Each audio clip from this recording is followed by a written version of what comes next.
I, 32F, discovered something about my husband Mark, 35M, and my sister Chloe, 29F, that has completely turned my world upside down, and I need to know if I overreacted by throwing them both out of my house. Some background.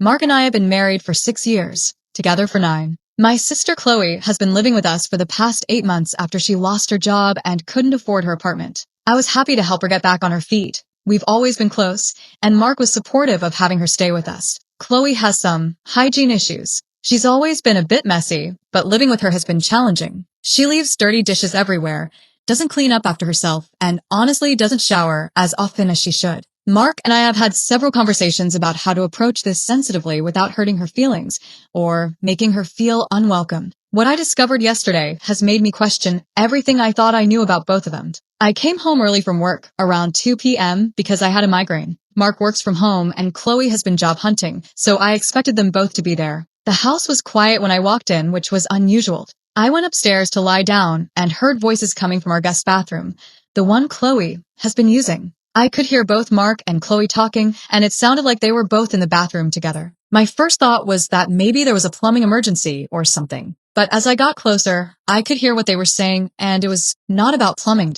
Mark was saying things like, "We need to scrub this area again, and I'll get more bleach from downstairs." Chloe was responding with things like, "I'm so sorry about this, and I can't believe how bad it's gotten." I was confused and concerned, so I knocked on the door and asked if everything was okay. There was immediate silence, then frantic whispering. Then Mark opened the door looking flustered and guilty. I could see Chloe in the bathroom behind him, and she looked mortified. The bathroom smelled terrible, like a combination of body odor, mildew, and harsh cleaning chemicals. There were cleaning supplies everywhere, and both of them were wearing rubber gloves. When I asked what was going on, Mark said they were just deep cleaning the bathroom. But the explanation didn't make sense because I could see black stains on the walls that I'd never noticed before, and there were multiple garbage bags that looked heavy and smelled awful. I pushed for a real explanation, and that's when the truth came out. Chloe admitted that she's been struggling with severe depression since losing her job, and it's affected her ability to maintain basic hygiene and cleanliness. Her bathroom had developed mold and mildew from lack of cleaning, and the situation had gotten so bad that it was starting to smell throughout the upstairs. Mark discovered how bad it was about a month ago and had been helping her clean it without telling me. He said he didn't want to embarrass Chloe or make her feel worse about her depression. But here's what made me lose it. Mark admitted that he's been using our emergency fund, money we've been saving for a down payment on a new house, to pay for professional-grade cleaning supplies, and even hired a mold remediation service to come while I was at work, telling me it was for routine maintenance. He spent over $600 of our savings on this situation without telling me, while enabling my sister to avoid addressing her underlying mental health issues. I completely lost my temper. I told Chloe that I wasn't angry about her depression, but that I was furious she'd been hiding something this serious from me while living in my house, and that we needed to get her proper mental health care immediately. I told Mark that I was disgusted that he'd been lying to me every day, spending our money without permission, and enabling Chloe to avoid getting help for her depression. I told them both that they had broken my trust completely and that I needed them out of my house immediately so I could think about what this meant for my marriage and my relationship with my sister. Mark tried to argue that he was just trying to protect Chloe's dignity and that he didn't want to add to my stress by involving me. He said he was being compassionate and that I was overreacting. Chloe was crying and saying she was sorry, but that she was too ashamed to tell me, and that Mark was just trying to help her. I told them that lying to me for weeks, spending our money without permission, and enabling mental health issues to go untreated was not helpful. It was dishonest and potentially harmful. I gave them both 24 hours to find somewhere else to stay. Mark is staying at his brother's house, and Chloe went to our mom's. Now I'm getting calls from family members saying I'm being heartless and cruel. My mom thinks I should be grateful that Mark was taking care of Chloe instead of making her feel bad about her problems. Mark's family thinks I'm being unreasonable about the money and that I should appreciate how selfless he was being. Am I overreacting? Should I be grateful that Mark was trying to help my sister, even though he went about it completely wrong? Is kicking them both out too extreme? Or are my boundaries reasonable? Update 10 hours later.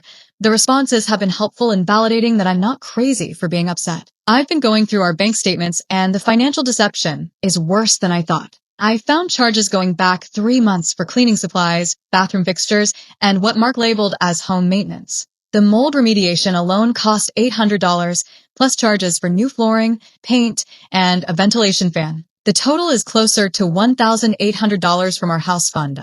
When I confronted Mark about the timeline discrepancy, he got defensive and said he didn't want to make it seem worse than it was. I also realized there were signs I'd missed. There had been a persistent musty smell upstairs that Mark always attributed to old house problems. He'd been running air fresheners constantly and bought an expensive air purifier for his allergies. He'd also been doing laundry much more frequently. My mom said something concerning when I talked to her. She said Chloe seemed more relieved than upset when she arrived, like a weight had been lifted off her shoulders. Chloe kept saying, "I'm so glad it's finally over," and I couldn't keep pretending everything was fine. I'm meeting with Mark tomorrow to go through all the financial records and get a complete timeline. Something still doesn't feel right about this whole situation. Update 2 to 3 days later. The meeting with Mark was worse than I expected. When I pressed for complete honesty about the timeline and expenses, he became defensive and evasive. Mark couldn't explain why there were cleaning supply purchases dating back 3 months if he only discovered the problem 6 weeks ago. When I asked about not telling me about a serious mold problem that could affect our health and home value,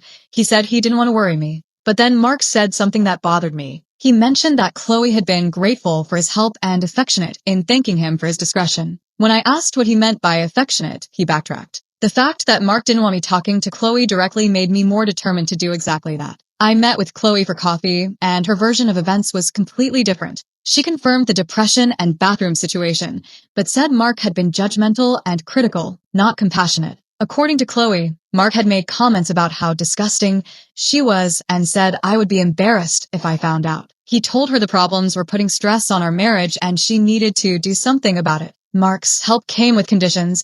She couldn't tell me because it would upset me too much. His assistance came with constant criticism about her body odor, appearance, and inability to care for herself. Most disturbing, Mark had been asking personal questions about her mental health, past relationships, and feelings about herself. These conversations made her uncomfortable, but she felt trapped because he was helping her and she was afraid he'd tell me about the bathroom. Chloe said she'd been feeling trapped for weeks, and that when I discovered them, her first feeling was relief. When I confronted Mark about Chloe's version, he denied being manipulative and said she was rewriting history. But when I asked why he'd told Chloe I would be disgusted, instead of encouraging her to talk to me, he said he was being realistic. I told Mark his behavior sounded manipulative and controlling. He got angry and accused me of choosing Chloe over my own husband. Update 3 to 1 week later. I insisted Chloe see a doctor before we could move forward. She's been prescribed medication and started therapy. Her therapist explained that using someone's mental health struggles to create dependency and secrecy is psychological manipulation, even without sexual contact. Armed with his professional perspective, I confronted Mark again. When I explained that his behavior fit a pattern of manipulation, he got defensive and said therapists always want to find problems where none exist. Eventually, Mark acknowledged he'd probably crossed some boundaries, but maintained his intentions were good. I told him intentions don't excuse impact. He'd violated my trust and taken advantage of my sister's vulnerability. We started couples counseling, but it's revealed that Mark's behavior with Chloe wasn't isolated. Our counselor helped me recognize that Mark has a pattern of making unilateral decisions about our finances, household, and relationships, always claiming to protect me from stress. Mark admitted he likes feeling needed and in control, and that he enjoyed the dynamic with Chloe because it made him feel important and appreciated in a way he wasn't feeling in our marriage. I've realized I haven't been happy in our marriage for a while. Mark's helpfulness always came with strings attached, expecting gratitude and deference in return.